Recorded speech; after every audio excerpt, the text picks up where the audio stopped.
Wow! Eto na po tayo mga kalogso. Ito po ang usapin sa war on drug. Diyan sila po, dalawa po sila, si former President Rodrigo Duterte at saka si Luis Citro. Pareho po yan silang abogado. So pinag-uusapan nila yung tungkol sa drug on war. So pagalingan sila ng katuwiran at prinsipyo. Ayan po. So, abogado versus abogado. Ayan. So, patalinuhan po silang dalawa. So, maganda naman mga prinsipyo, mga sagot ni Luisitro kay former Duterte. Ayan. So, nagsasalitan sila ng mga katuwiran nila kung ano ba ang nararapat na gawin dito sa usapin sa war on drugs. So para sa inyo, ano ang opinion nyo tungkol dito na kailangan bang makasuhan si former President Rodrigo Duterte o hindi na? So ayan po, pakinggan po natin ang kanilang pinag-uusapan sa war on drugs. So malaki ang tiwala natin na walang kasalanan o ginawa lang ng ating former president ang kanyang tinatawag na tungkulin para magampanan at mabantayan ang kaligtasan ng ating bansang Pilipinas. Ayan po. So pakinggan po natin yung usapan nila. Well, kung gusto mo isali yan, idagdag mo na, okay lang. How about the death of General Barayuga, the PSCSO Secretary? Are you willing to take full legal responsibility for this? I do not kill generals. The death of Mayor Aldong Parohinog and the 15 others in Osamis City, are you taking full responsibility on this? Hindi ako nagpapatay ng mga mayor, ma'am. The death of Mayor Espinosa of Albuera Leyte, are you taking full responsibility on this? Hindi, ma'am. That's my birthplace. The death of Tony Halili in Tanawan City. Malayo yan sa akin, ma'am. The death of Mayor Perez of Los Baños. Lalo na.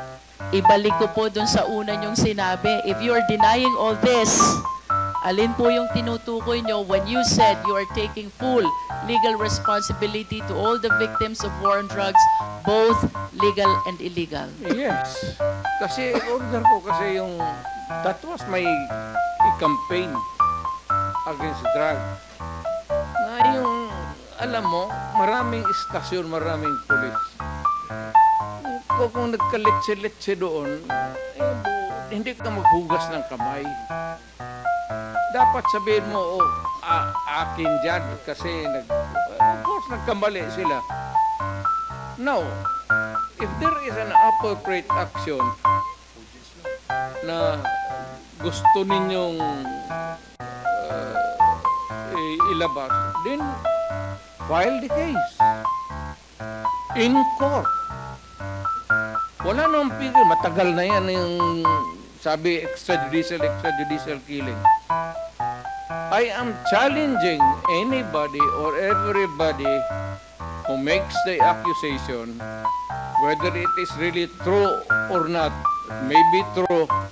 File the case in court because may korte tayo. And even if I will admit na totoo yan, you have to go to court because I will make the admission there again. Are you saying, Mr. President, that when you go to court, you're willing to admit also your accountability for all the deaths during the war on drugs?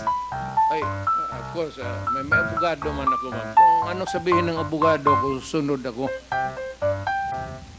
I hope that everything that you said before the Quad can be reduced in writing so that truly we can believe that you're taking full legal responsibility to all the victims of war on drugs, both legal and illegal, because as lawyers we believe that by extrajudicial confession, we have to put that in writing, Mr. President. Totoo yan, ma'am. I ordered the campaign against drugs. Hindi ako it's a policy of government or of the president. Hindi ako maghugas ng kamay. Hindi ako magsabi hindi kasi yung department, hindi. Akin yun. Mr. President, last question.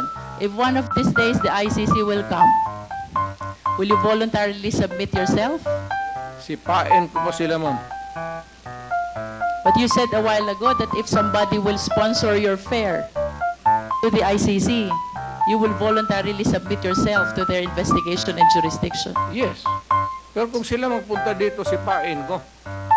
But will you confirm that you are willing to submit Oh. voluntarily yourself to ICC? Punta ko doon, sipain ko rin sila. Same.